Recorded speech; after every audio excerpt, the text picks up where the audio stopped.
अभिषेक आर्या, अभिषेक आर्या, अभिषेक आर्या, ढोल बजा। Bihu recording studio ढोल बजा।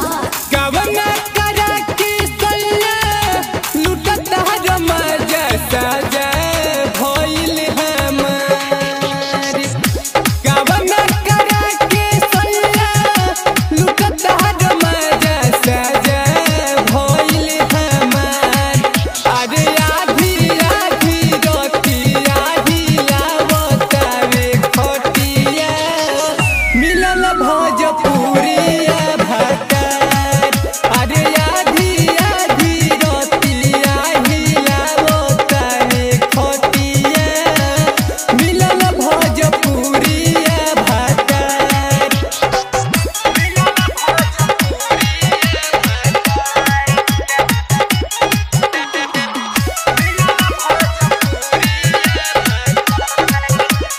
Music director Abhishek